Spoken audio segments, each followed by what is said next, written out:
Hello everyone and welcome back to my YouTube channel Being Pharmacist. और ये video बहुत ज़्यादा इंपॉर्टेंट होने वाला है हर एक फार्मासिस्ट के लिए जिन्होंने भी एसएससी फेज 14 फार्मासिस्ट वैकेंसी के लिए अप्लाई किया है, क्योंकि इस वीडियो में हम लोग बात करेंगे about the assessee pharmacist exam preparation, syllabus and strategy. ठीक है, तो वीडियो थोड़ा सा लॉन्ग होगा क्योंकि मैं बहुत सारे चीज़ें इसमें डिस्कस करने वाला हूँ। So one in all video होगा। एंड सबसे पहले तो आप अपने जो फ्रेंड्स हैं जिन्होंने भी एसएससी फार्मासिस्ट का प्रिपरेशन ले रहे हैं या फिर फॉर्म फिल किया है उनको वीडियो शेयर कर दो। ठीक है, तो आई होप आप सभी ने फॉर्म तो फिलअप कर लिया है। नाउ आप सबको ये जानना है सबसे पहले कि एग्ज़ाम का पैटर्न क्या है। ठीक है, किस पैटर्न से एग्ज़ाम लिया जाएगा, क्योंकि जो लास्ट एसएससी तक था, लास्ट ईयर तक एसएससी का पैटर्न थोड़ा सा अलग था। इस बार से पैटर्न थोड़ा सा अलग है। पैटर्न तो चेंज हो गया, तो पैटर्न सबसे पहले जानो, उसके बाद सिलेबस को जानो, क्योंकि इसमें सबसे पहले मैं आपको बता दूं फार्मासिस्ट का कोई क्वेश्चन नहीं आएगा। आपका पूरा एग्जामिनेशन नॉन टेक्निकल, मतलब जो रीजनिंग, एप्टीट्यूड, मैथमेटिक्स, इंग्लिश, इनसे क्वेश्चंस आएंगे। तो सबसे पहले तो फार्मासिस्ट का कोई भी क्वेश्चन नहीं आएगा फार्मेसी सिलेबस से। तो आपको अभी से जो पूरा टाइम है, अगर आप सिर्फ एसएससी के लिए प्रिपरेशन ले रहे हो तो पूरा टाइम आपको एसएससी के जो सब्जेक्ट्स है उनके प्रिपरेशन को ही देना है। ठीक है, हम लोग इस वीडियो में जो एग्ज़ाम का पैटर्न है, सिलेबस है, ये तो डिस्कस कर ही रहे हैं, लेकिन उसके साथ साथ जो मेन इंपॉर्टेंट चीज़ें हैं, जैसे कि कौन कौन से बुक्स हम लोगों को लेना पड़ेगा, कौन सा बुक्स बेस्ट है फॉर एसएससी फार्मासिस्ट प्रिपरेशन और एसएससी प्रिपरेशन, क्योंकि यहाँ पे भाई फार्मासिस्ट बस नाम का ही है, एग्जाम तो सेम ही होगा। और सेकेंडली हम लोग डिस्कस करेंगे इस वीडियो में कौन कौन से यूट्यूब चैनल्स हैं जो फार्मा लेवल के प्रिपरेशन यूट्यूब चैनल्स है, वो आपको एसएससी में इतना हेल्प नहीं कर पाएंगे क्योंकि फार्मा का कोई सिलेबस है ही नहीं। और अगर आपको नॉन टेक्निकल का प्रिपरेशन लेना है तो फार्मा के टीचर से होगा नहीं, क्योंकि जो फार्मा के टीचर्स है वो आपको फार्मा लेवल जो सब्जेक्ट्स है बहुत अच्छी तरीके से प्रिपरेशन करा देंगे। लेकिन नॉन टेक्निकल प्रिपरेशन आपको जो उन सब्जेक्ट्स के मास्टर्स है उनसे ही करना पड़ेगा, जैसे मैथ्स, क्वांटिटेटिव एप्टीट्यूड, रीजनिंग, या फिर पर्टिकुलरली एरिथमेटिक के लिए एरिथमेटिक, जो अलजेब्रा में अच्छे हैं उनके पास से अलजेब्रा, जो जियोमेट्री में अच्छे उनसे जियोमेट्री सीखना होगा, जो ट्रिग्नोमेट्री में अच्छे उनसे ट्रिग्नोमेट्री सीखना पड़ेगा, जो जीके जीएस में अच्छे उनसे जीके जीएस लेना पड़ेगा। ठीक है, तो मैं आपको जो बेस्ट यूट्यूब चैनल्स है वो भी बता दूंगा कि कौन सब्जेक्ट का प्रिपरेशन कहाँ से करना है, और जितने भी सब कुछ मैं बताऊंगा वो फ्री बताऊंगा यूट्यूब से, क्योंकि मैं आपको बोलूँगा कि जो इतने शॉर्ट टाइम है, इस शॉर्ट टाइम में आपको कोई क्लासेस लेने की ज़रूरत नहीं है। ओके, इस टाइम पे आप फ्री में सारे कुछ आपको मिल जाएंगे, प्रिपरेशन बस स्टार्ट कर दो। आपको बस एक चीज़ करना है, वो है एवरीडे हार्ड वर्क, स्टडी करना होगा, प्रैक्टिस करना होगा, विदाउट दैट नहीं होगा। ठीक है, सारे का प्रिपरेशन लेना पड़ेगा बहुत अच्छी तरीके से। Now this is the official website, यहाँ से मैंने डाउनलोड कर लिया है जो सिलेबस एंड एवरीथिंग का जो PDF है। तो एग्जामिनेशन होगा आपका जून में, तो आपके पास बिल्कुल टाइम नहीं है, क्योंकि मई में आपका, अभी मई चल रहा है और जून में आपका एग्ज़ाम है। टेंटेटिव डेट से ऑल्दो, बट जून में आपका एग्ज़ाम है, तो ज़्यादा टाइम नहीं है आपके पास। तो इस टाइम पे आपको मतलब पूरा जो दिन है वो दे देना पड़ेगा पूरा एसएससी के प्रिपरेशन को ही। अगर आप मतलब जेन्युइनली प्रिपरेशन ले रहे हो एंड आप फोकस्ड हो कि मुझे एसएससी फार्मासिस्ट बनना है, तो ठीक है। बहुत कम पोस्ट है, आई नो, एक डीमोटिवेशन आ सकता है कि इतने कम पोस्ट है, इतने हाई कंपटीशन है, ऑल इंडिया लेवल एग्जामिनेशन होगा, लेकिन this is the situation right now, क्या ही कर सकते हैं ना। अब अगर आपने फॉर्म फिल किया है तो आप अपना जो पूरा जी जान लगा दो प्रिपरेशन में एंड क्वालिफाई करने में। तो सबसे पहले हम लोग चलेंगे एग्ज़ाम के पैटर्न की तरफ, सिलेबस, उसके बाद सिलेबस देखेंगे, उसके बाद हम लोग चलेंगे, मैं कुछ और चीज़ें आपको बताऊंगा, जैसे कि बुक्स बताऊंगा 4-5 हर एक सब्जेक्ट्स के लिए, और कुछ यूट्यूब चैनल्स बताऊंगा। ठीक है, तो सबसे पहले स्कीम ऑफ एग्जामिनेशन। नाउ यहाँ पे मैंने स्कीम ऑफ एग्जामिनेशंस को ओपन कर लिया है, तो बहुत अच्छी तरीके से ध्यान से इन सारे चीज़ों को समझो, एग्ज़ाम कैसे होगा। There will be 3 separate computer based examination, 3 examination होंगे अलग अलग। नाउ डिपेंड्स आपने कौन से मतलब पोस्ट के लिए फॉर्म फिल किया है। ओके, क्योंकि जो फार्मासिस्ट का पोस्ट है वो 2 पार्ट में डिवाइडेड है, मतलब 2 लाइक टाइप के जो एग्ज़ाम्स होंगे 3 सेपरेट, उसमें से 2 में डिवाइडेड है। कुछ पोस्ट है हायर सेकेंडरी लेवल, कुछ पोस्ट है ग्रेजुएशन लेवल। ठीक है, तो आपने अगर ग्रेजुएशन लेवल पोस्ट फिल किया है तो आपको ग्रेजुएशन लेवल एग्जाम देना पड़ेगा। अगर आपने हायर सेकेंडरी लेवल फिल किया है तो आपको +2 लेवल, मतलब हायर सेकेंडरी लेवल का एग्जाम देना पड़ेगा। दोनों के लिए सिलेबस अलग होगा, क्वेश्चन डिफिकल्टी लेवल अलग होगा। दैट इज़ वाई पहले आपने जिस पोस्ट के लिए फॉर्म को फिलअप किया है उसके साइड में लिखा होगा कि आपका जो पोस्ट है वो किस टाइप में आ जाते हैं, तो उस हिसाब से आपको अपना प्रिपरेशन स्टार्ट करना है। ठीक है, ऑब्जेक्टिव टाइप पेपर होगा आपका। ठीक है, और सब्जेक्ट्स की बात करें तो मतलब जो 3 एग्ज़ाम्स 3 होगा, लेकिन हर एक के लिए सब्जेक्ट सेम है। 4 सब्जेक्ट है आपके पास total, part A, part B, part C, part D. लेकिन डिफ़िकल्टी लेवल अलग अलग होगा, सिलेबस भी थोड़ा सा अलग अलग है। तो सबसे पहला सब्जेक्ट है general intelligence. In general intelligence में आपका रीजनिंग होगा, ठीक है। बेसिकली 25 क्वेश्चंस होंगे, मैक्सिमम मार्क्स है 50, मतलब हर क्वेश्चन में 2 करके मार्क्स मिलेंगे आपको, okay. Total duration of examination होगा 60 मिनट्स, आपको 1 आवर का टाइम मिलेंगे। नाउ इंपॉर्टेंट बात को सुनो, लेकिन उससे पहले जनरल अवेयरनेस मतलब आपका जीके और करंट अफेयर्स दोनों को मिलाकर यहाँ पे, ठीक है। जीके से भी क्वेश्चन आएंगे और करंट इवेंट से भी क्वेश्चन आएंगे। 25 क्वेश्चन 50 मार्क्स, ओके।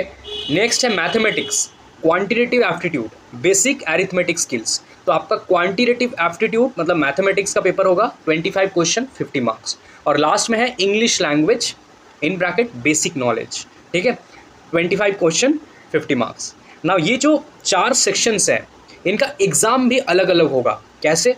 तो आप अगर आपने सेक्शनल टाइमर एग्ज़ाम दिया है अब तक तो आपको पता ही है, अगर आपने नहीं दिया है तो मैं आपको बता दूं कि पहले जैसे आप एग्ज़ाम स्टार्ट करोगे, सबसे पहले आपका लिखा रहेगा कि पार्ट ए जनरल इंटेलिजेंस आपके पास है 14.59 मिनट, क्योंकि 1 मिनट तो आपका ऑलरेडी चला गया, ओके, मैं समझ के चल रहा हूँ। तो ये जो टाइम मिल रहा है आपको 15 मिनट का, इस 15 मिनट के अंदर आपको 25 क्वेश्चन एक के बाद आएंगे और उनको सॉल्व करना है ना। अगर आपने 15 मिनट से पहले कर लिया तो आपको थोड़ा सा वेट करना पड़ेगा। अगर आपका 15 मिनट के अंदर नहीं हुआ तो ऑटोमेटिकली आप लोग सेकंड पार्ट में चले जाओगे, आप सॉल्व नहीं कर पाए। तो आपका टारगेट है कि विद इन आप मान लो कि 10 to 12 मिनट्स आपका सारा क्वेश्चन सॉल्व हो जाए, ठीक है। क्योंकि आपके पास 4-5 मिनट चाहिए एक बार फिर से रिवाइज़ करने के लिए कि आप सारे क्वेश्चंस आपने सही किया है कि नहीं। कुछ अगर आपने बाद में करने के लिए रखा है ना मार्क करके, तो वो सब आपको देखना पड़ेगा बेसिकली। ऐसे करके आपका एग्जामिनेशन होगा, फिर सेकंड पार्ट स्टार्ट हो जाएगा अनदर 15 मिनट्स, फिर थर्ड पार्ट, फिर फोर्थ पार्ट। अगर आपका पहले कंप्लीट हो गया थोड़ा बैठना पड़ेगा, अगर नहीं हो पाया तो ऑटोमेटिकली सेकंड में चला जाएगा, ये कोई वेट नहीं करेगा क्योंकि कंप्यूटराइज्ड प्रोसेस है। तो ऐसे आपका 60 मिनट्स कंप्लीट हो जाएगा। आप लोग ऐसे देखोगे टाइम और ऐसे चला जाएगा 1 आवर, ओके, ऑल राइट। तो इसमें से प्रॉब्लम किस में आते हैं? इंग्लिश लैंग्वेज का आपका हो जाएगा, टेंशन नहीं है। जीके जीएस भी हो जाएगा, प्रॉब्लम नहीं है 15 मिनट के अंदर। प्रॉब्लम आता है मैथमेटिक्स में। क्यों? क्योंकि mathematics is all about the formulas you are using. अगर आप बहुत ही एक डिफ़िकल्ट लेवल का फार्मूला यूज़ करते हो या फिर टेक्निक यूज़ करते हो एक मैथमेटिकल क्वेश्चन को सॉल्व करने के लिए, तो आपका 15 मिनट में नहीं होगा पूरा क्वेश्चन, क्योंकि 25 क्वेश्चन है, 25 भी मैथ से होगा, 25 क्वेश्चन मैथ से होगा। और 25 क्वेश्चन को अगर आप डिफिकल्ट टेक्निक्स को फॉलो करोगे तो आपका मतलब विद इन 15 मिनट होना इम्पॉसिबल है। दैट इज़ वाई मैथ इसलिए इंपॉर्टेंट है। मैथ में सबसे इंपॉर्टेंट है एसएससी यूपीएससी के लिए टेक्निक जानना, ठीक है, ऑल राइट। और जीआई भी इंपॉर्टेंट है, जनरल इंटेलिजेंस भी, इसमें भी टेक्निक्स बहुत इंपॉर्टेंट है। इसमें टेक्निक से ज़्यादा मैकेनिज्म ऑफ एक्शन इंपॉर्टेंट है, क्योंकि मैकेनिज्म ऑफ एक्शन मतलब जो एमओए है, एक पर्टिकुलरली मान लो एक लॉजिकल रीजनिंग का क्वेश्चन दिया गया है, स्पेशल डायग्राम दिया गया है, उसको कैसे सॉल्व करते हैं, अगर आपको टेक्निक पता है तो आप इमीडिएटली उसको सॉल्व कर लोगे। लेकिन अगर नहीं, मतलब अगर ट्रेडिशनल वे में करने जाओगे तो आपके 5-6 मिनट्स एक क्वेश्चन में ही चला जाएगा। दैट इज़ वाई इन दोनों सब्जेक्ट में आपको टेंशन लेना है, इन दोनों में टेंशन नहीं है। आप लोग या तो इनको सॉल्व कर पाओगे या तो नहीं कर पाओगे, सिंपल सी बात है, ओके। नेगेटिव मार्किंग रहेगा आपका 0.5 मार्क्स का फॉर ईच रॉन्ग आंसर। तो नेगेटिव मार्किंग आपको बिल्कुल नहीं करना है। अगर आपको लगता है कि कोई भी क्वेश्चन आपको नहीं पता है तो उसको छोड़ दो, ठीक है, क्योंकि अगर आप करने जाओगे ऐसा हो सकता है कि 5 में से एक क्वेश्चन आपका ऐसे आपका लक ठीक था, लग गया, लेकिन 4 क्वेश्चन नहीं लगेगा, तो उससे क्या होगा, नेगेटिव मार्किंग ज़्यादा हो जाएंगे। और अगर नेगेटिव मार्किंग ज़्यादा हो गया तो कोई आपका सिलेक्शन नहीं कर पाएगा, okay. The computer based examination will be in Hindi और इंग्लिश, दोनों में से कोई भी लैंग्वेज में आप एग्जाम को दे सकते हो। हिंदी में चाहो दे सकते हो, इंग्लिश में भी चाहो तो दे सकते हो, ऑल राइट। और फॉर्म फिलअप के टाइम ही आपने चूज़ किया था, है ना। अब सिलेबस की बात करें तो मैं यहाँ पे मैट्रिकुलेशन का सिलेबस डिस्कस नहीं करूँगा, क्योंकि मैट्रिकुलेशन सिलेबस हमारे लिए है नहीं। लेकिन सिलेबस डिस्कस करने से पहले मैं आपको बता दूँ कि आपने अगर कौन सा फॉर्म सिलेक्ट किया है तो आपके लिए कौन सा यहाँ पे होगा, राइट। तो मैं यहाँ पे चलूँगा डायरेक्टली जो पोस्ट है उनकी तरफ, ओके। तो मैं यहाँ पे थोड़ा सा फार्मा से स्टार्ट कर लेता हूँ, फार्मा, ओके, ऑल राइट।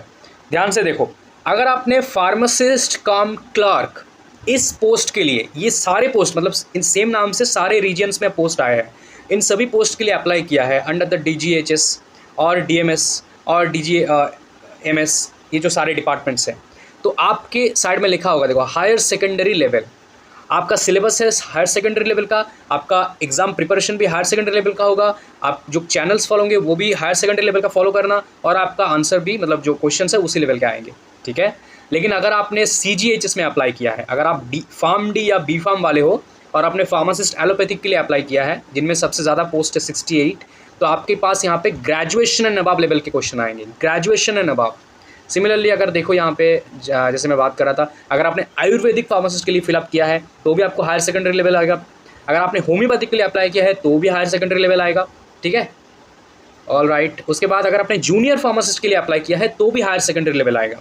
सभी के लिए हायर सेकेंडरी है, बस जिन्होंने CGHS के लिए अप्लाई किया है या फिर जो केमिस्ट एक पोस्ट है ना, वो असिस्टेंट केमिस्ट ये वाला पोस्ट, इसमें जो जिन्होंने अप्लाई किया है उनका ग्रेजुएशन एंड अबव लेवल है। तो आई होप आप लोग समझ गए हो कि मैं क्या बोलना चाह रहा हूँ, मतलब कैसे आपको देखना है, ठीक है। अब मैं चलता हूँ यहाँ पे सिलेबस की तरफ। चलिए थोड़ा सा सिलेबस पे ध्यान देते हैं अभी।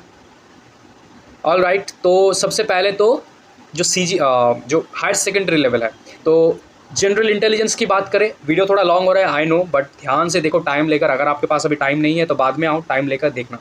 The test paper would consist of questions for both non verbal and verbal type, non verbal भी आएंगे आपके और वर्बल भी आएंगे।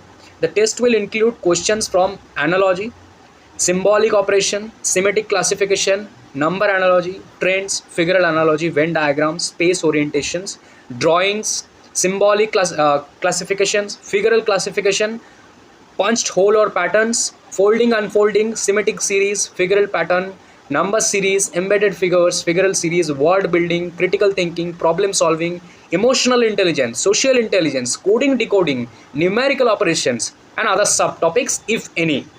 तो मतलब ये सारे जितने टाइप्स के आपके बेसिकली आपको नॉन वर्बल एंड वर्बल दोनों टाइप के प्रिपरेशन करना है। तो आपका पूरा जो रीजनिंग है, SSC रीजनिंग, यूट्यूब पे सर्च करो SSC रीजनिंग प्रिपरेशन, जो चैनल आपको अच्छा लगे, जो टीचर आपको अच्छा लगे, जिसका प्लेलिस्ट आपको अच्छा लगे, प्रिपरेशन करना स्टार्ट कर दो। कोई कोर्स की ज़रूरत नहीं है, फ्री में यूट्यूब से हो जाएगा। और GI के लिए एंड मैथ के लिए कोई बुक मत लेना, कोई भी बुक मत लेना फॉर द मतलब थ्योरी पार्ट, प्रैक्टिस के लिए बुक लेना होगा। तो प्रैक्टिस के लिए एक एक बुक आप लोग रखो, लेकिन थ्योरेटिकल के लिए प्रिपरेशन टेक्निक्स जानने के लिए यूट्यूब बेस्ट है।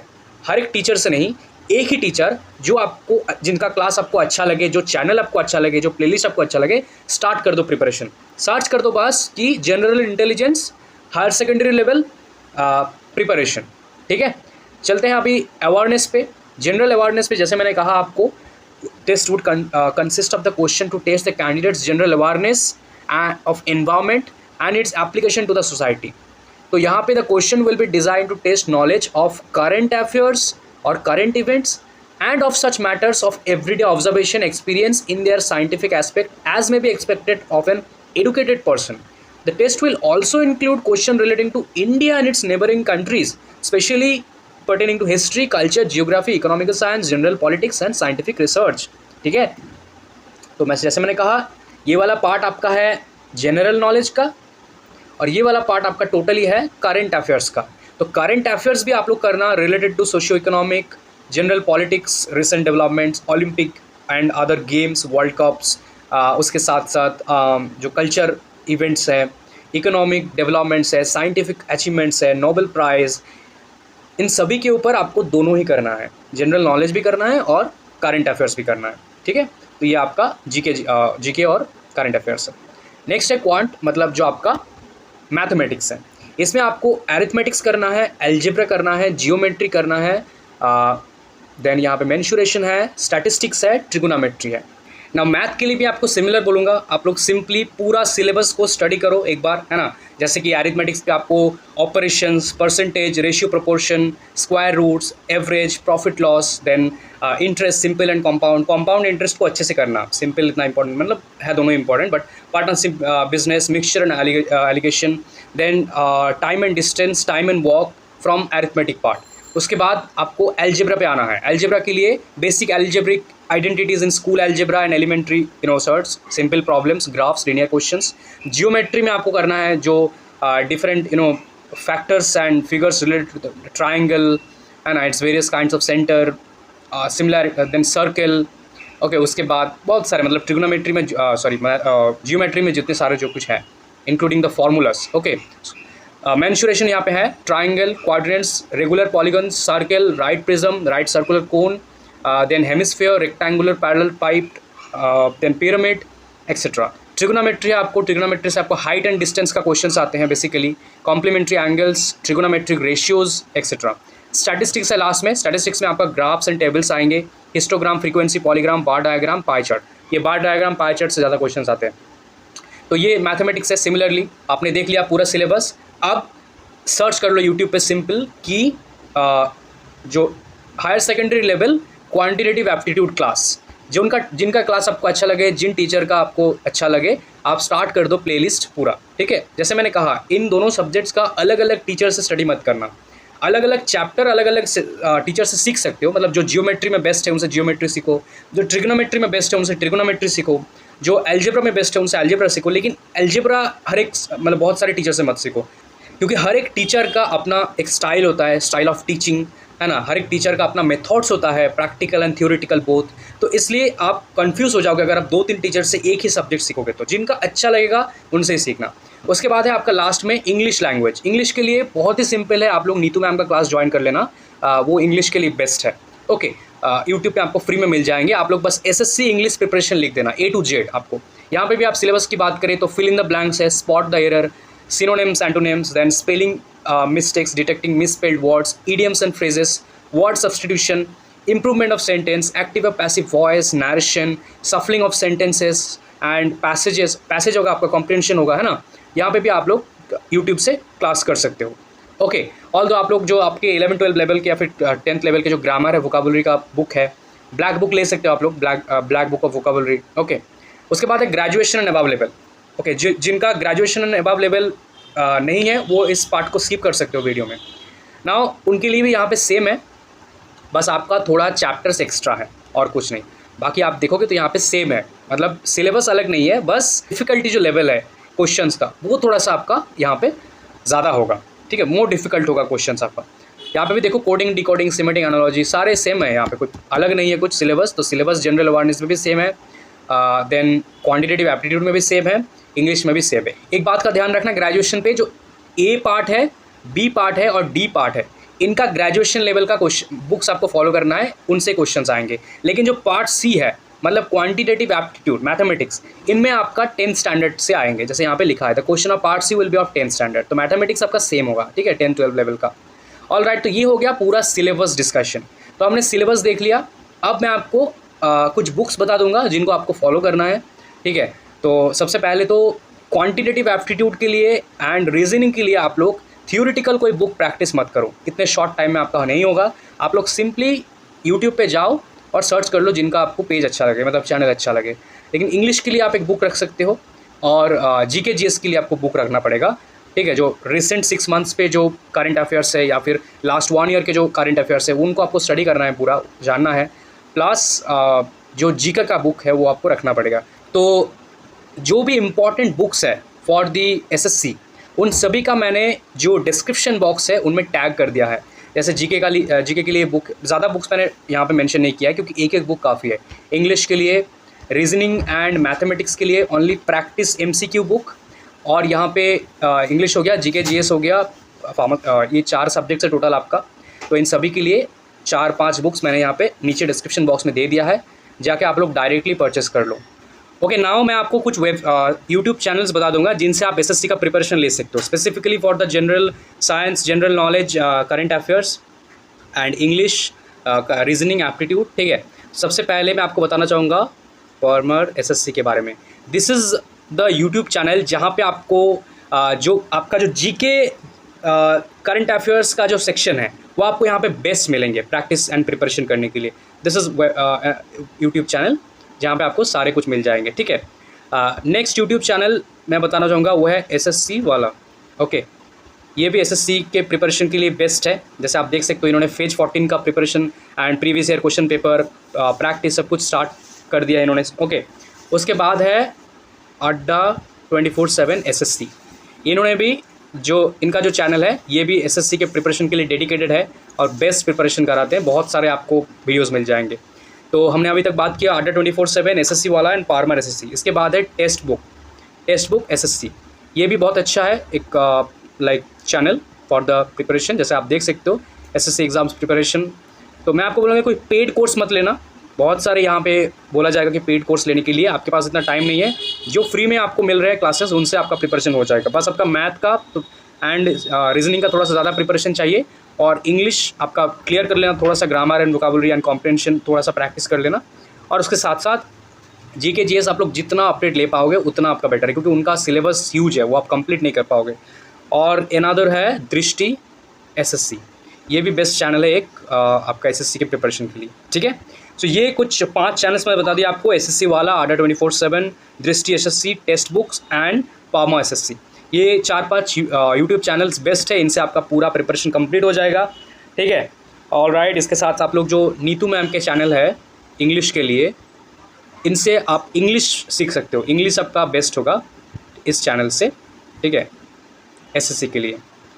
ऑलराइट, सो ये कुछ आपका प्रिपरेशन के लिए चैनल्स है, प्लस कुछ बुक्स मैंने रिकमेंड कर दिए हैं ऑलरेडी, वो डिस्क्रिप्शन बॉक्स में है। आप लोग जाके देख लो सारे बुक्स को, जो आपको ठीक लगे, जिनका प्राइस आपके साथ मैच हो, आप जो ले पाओगे वो ले लेना, क्योंकि मैंने ज़्यादा बुक सजेस्ट नहीं किया है। जो इंपॉर्टेंट है, जो डेफिनेटली चाहिए, वही बस दिया है, ठीक है। तो that is all for the video guys, thank you so much. Preparation करो अच्छे से। अगर आपको कोई डाउट लगे ड्यूरिंग द प्रिपरेशन तो कमेंट ज़रूर करना, मैं आपको बताऊंगा, जो भी हेल्प करूंगा, जो भी आपको चाहिए। और अगर आप कुछ पूछना चाहते हो, डीएम करना चाहते हो, तो इंस्टाग्राम या फिर लिंक्डइन या फेसबुक का लिंक्स नीचे है, उनसे आप कर सकते हो। Thank you.